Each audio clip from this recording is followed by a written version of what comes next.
ఈ రోజుల్లో అందరికీ యాంగ్జైటీ అనేది ఎందుకు వస్తుంది? చిన్నపిల్లలను చూసినా, పెద్దవాళ్ళని చూసినా, ఏ వయసులో వాళ్ళు చూసినా యాంగ్జైటీగా ఉంటున్నారు. ఎందుకు అంటే కలి లక్షణాలలో ఇది ఒకటి, యాంగ్జైటీ.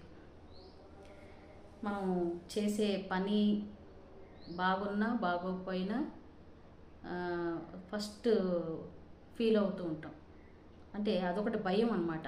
రేపు ఈ పని ఉంటుందో లేదో, ఇంత డబ్బు సంపాదించగలనో లేదో, లేదా నాకు ఆ ర్యాంక్ వస్తుందో లేదో, ఏదో రకంగా కలి లక్షణం అది. యాంగ్జైటీ అనేది కలి లక్షణం. అయితే దాన్ని ఎలా తగ్గించుకోవాలి? మరి ఏమన్నా ఉందా? ఎవరికి ఈ యాంగ్జైటీ రాకుండా ఉంటుందంటే, ఎవరైతే కలియుగంలో హోమాలు ఇలాంటివేం అవసరం లేదు.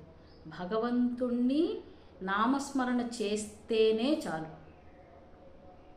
అంత గొప్ప ఫలితం. అంటే త్రేతాయుగాల్లో సత్యయుగం, త్రేతాయుగం, ద్వాపరయుగం, కలియుగం, ఆ కాలాల్లో ఒక్కొక్క యుగానికి ఒక్కొక్క ధర్మం అనేది ఉంది. అంటే సత్యయుగంలో హోమాలు, యజ్ఞాలు, యాగాలు, హోమాలు ఇలాంటివి.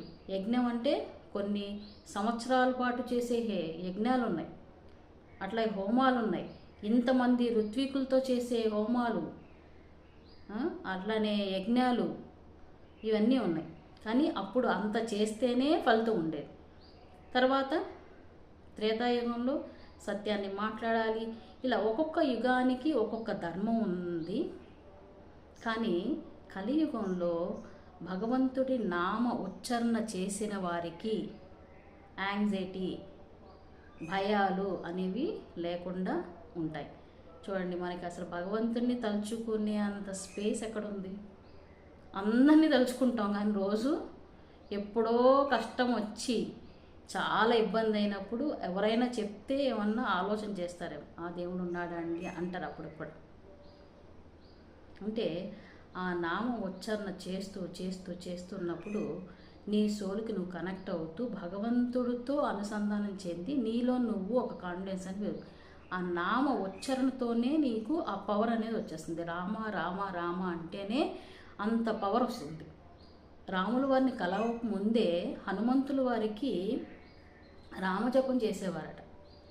అంటే రామ అనే మంత్రం అది. ఆ మంత్రాన్ని ఎవరైతే, అంటే మంత్రం అంటే రామ అనే బీజ అక్షరాన్ని నామ ఉచ్చారణ చేసినంత మాత్రానే ఆయనకంత శక్తి.